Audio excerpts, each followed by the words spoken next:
नमस्कार, मैं हूं डॉक्टर अन्नपूर्णा से और ये है 15th practice test for JSO junior scientific officer and JEE junior environmental engineer for vacancies in Rajasthan state pollution control board. इस प्रैक्टिस टेस्ट में 10 सवाल हैं और वे सभी सुवच ट्रीटमेंट से जुड़े हुए हैं और इस प्रैक्टिस टेस्ट के द्वारा आप अपनी तैयारी जांच सकते हैं। पर पहले, अगर आप मेरे चैनल पर नए हैं तो ऐसे कई प्रैक्टिस टेस्ट के लिए और इस परीक्षा से संबंधित हर जानकारी के लिए मेरे चैनल को सब्सक्राइब करना ना भूलें। तो पहला सवाल, question number 1। What is the minimum distance that should be maintained between an underground drinking water supply and a sewer pipeline? तो जमीन के अंदर सुअर पाइपलाइन भी जाती है और जमीन के अंदर से ड्रिंकिंग वाटर सप्लाई लाइन भी जाती है। तो अगर सुअर पाइपलाइन और ड्रिंकिंग वाटर सप्लाई साथ साथ चल रहे हैं जमीन के नीचे, तो उन दोनों के बीच कम से कम की दूरी कितनी होनी चाहिए? 5 फुट, 10 फुट, 15 फीट या 20 फीट? और सही उत्तर है 5 feet. The sewer pipeline and the drinking water supply line, if both are underground and running parallel, a minimum distance of 5 feet should be maintained between them. And this is done to prevent the contamination of drinking water from the sewer pipeline. Question number 2. What should be the minimum distance between the bottom of a privy and the top of a water table? तो privy जो होता है toilet होता है, तो toilet का जो सबसे निचला भाग है बॉटम, उसके बीच में और वाटर टेबल के बीच में न्यूनतम दूरी, कम से कम डिस्टेंस क्या होना चाहिए? 0.5 मीटर, 1 मीटर, 5 मीटर या 10 मीटर? और सही उत्तर है 1 मीटर।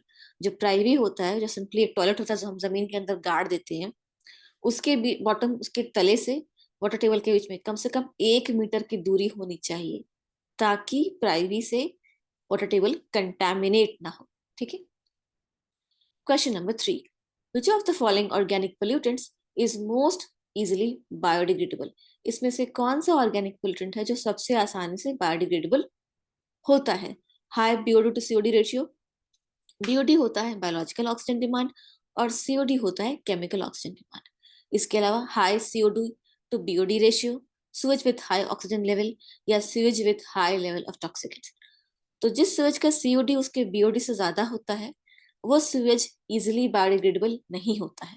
इसके अलावा जिस सुएज में हाई लेवल ऑफ टॉक्सिकेंट्स होते हैं, तो टॉक्सिकेंट जो होते हैं जैसे डीडीटी वगैरह है, अगर वो सुएज में है तो वो अंदर माइक्रोब्स को मार देता है, तो वो सुएज भी बायोडिग्रेडेबल नहीं होता है आसानी से, क्योंकि माइक्रोब्स ही मर जाते हैं।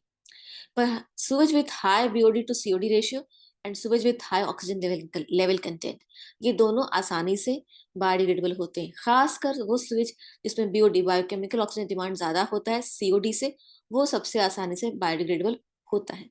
अगर आपकी राय अलग है इस क्वेश्चन के बारे में तो मुझे कमेंट्स में जरूर बताइए और क्यों अलग है उसका कारण भी दीजिए। Question number 4। What is sludge age? Sludge age क्या होता है? Amount of time for which sludge is aerated in the activated sludge process. Activated sludge process में स्लज को जितना लंबा हवा से एरेट करते हैं, क्या वो होता है स्लज एज?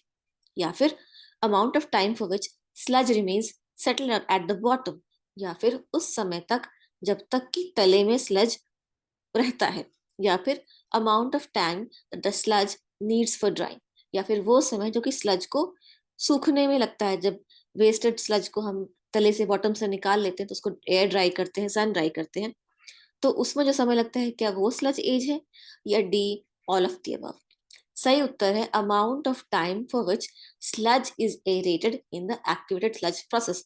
जब हम हवा पास करते हैं एरेशन टैंक में, जो एक्टिवेटेड स्लज प्रोसेस का होता है एरेशन टैंक, और स्लज हवा, उस हवा के वजह से पानी में फ्लोटिंग रहता है, तो जिस समय तक हवा स्लज में दी जा रही होती है और स्लज फ्लोट कर रहा होता है पानी में, उसको स्लज एज कहते हैं। जब तक स्लज तैर रहा होता है पानी में और तभी तक वो एक्टिव भी रहता है और वो तैरता है एरेशन की वजह से। A is the correct answer. Question number 5। Why is activated sludge process so called? Activated sludge process को एक्टिवेटेड स्लज प्रोसेस क्यों कहा जाता है? एक्टिवेटेड क्या है? The bacteria and other aerobic microbes present in the sludge are activated by aeration, that is mixing of fresh air. The sludge is mixed with lots of water. Yeah, the sewage is added with solids like cow dung to increase the amount of substrates for microbes. Yeah, D, all of the above. इसका सही उत्तर है the bacteria and other aerobic microbes present in the sludge are activated by aeration, that is mixing of fresh air. जो sludge में जो bacteria होता है activated sludge process में, उसमें हम जब हवा पास करते हैं ना स्लज और वाटर के सूरज के मिक्सचर में, तो उससे जो बैक्टीरिया है स्लज का वो एक्टिवेट हो जाता है, वो एक्टिव हो जाता है एरोबिक बैक्टीरिया, और जल्दी जल्दी जल्दी ऑर्गेनिक सब्सटेंस को खाने लगता है, बायोडिग्रेड करने लगता है। तो यही एक्टिवेटेड स्लज प्रोसेस है। When we pass air into the sludge and सूरज mixture in the aeration tank and that air activates the aerobic microorganisms present in the sludge.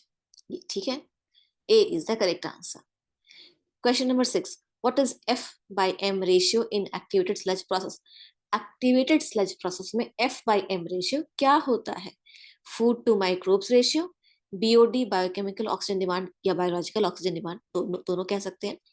By MLSS ratio, MLSS होता है mixed liquor suspended solid ratio, ठीक है? Both A and B या none of the above। सही उत्तर होगा इसका both A and B। Food to microbes ratio या BOD बाय एमएलएसएस दोनों ही सही है। फूड होता है माइक्रोब का, जो स्लज होता है वो सॉलिड, और उसमें जो माइक्रोब्स होते हैं वो F बाय M, और BOD होता है बायोकेमिकल ऑक्सीजन डिमांड या biological oxygen demand divided by mixed liquid suspended solid. ये रेशियो भी फूड टू माइक्रोब रेशियो कहा जाता है, तो दोनों ही सही है। ठीक है, question 7। What happens if the food to microbe ratio in the activated sludge process is low? तो low food to microbe ratio का क्या मतलब है कि माइक्रोब ज्यादा होंगे और फूड कम। High rate of BOD removal, low rate of BOD removal, no effect on BOD removal, none of the above. इसका सही उत्तर होगा high rate of BOD removal, क्योंकि फूड जो है वो बीओडी है, बायोकेमिकल ऑक्सीजन डिमांड है, वो बायोडिग्रेडेबल सॉलिड्स है वो, और माइक्रोब्स तो माइक्रोब्स नहीं। तो अगर माइक्रोब ज्यादा होगा और फूड कम, ठीक है, तो क्या होगा कि बीओडी जो है बायोकेमिकल ऑक्सीजन डिमांड ज्यादा होगा, क्योंकि माइक्रोब्स खाना को जल्दी जल्दी जल्दी खा रहा है, तो ज्यादा ज्यादा ऑक्सीजन ले रहा है। ठीक है, तो आंसर होगा A, high rate of BOD removal. ठीक है, what should be the pH range of सूरज sludge mixture in the aeration tank?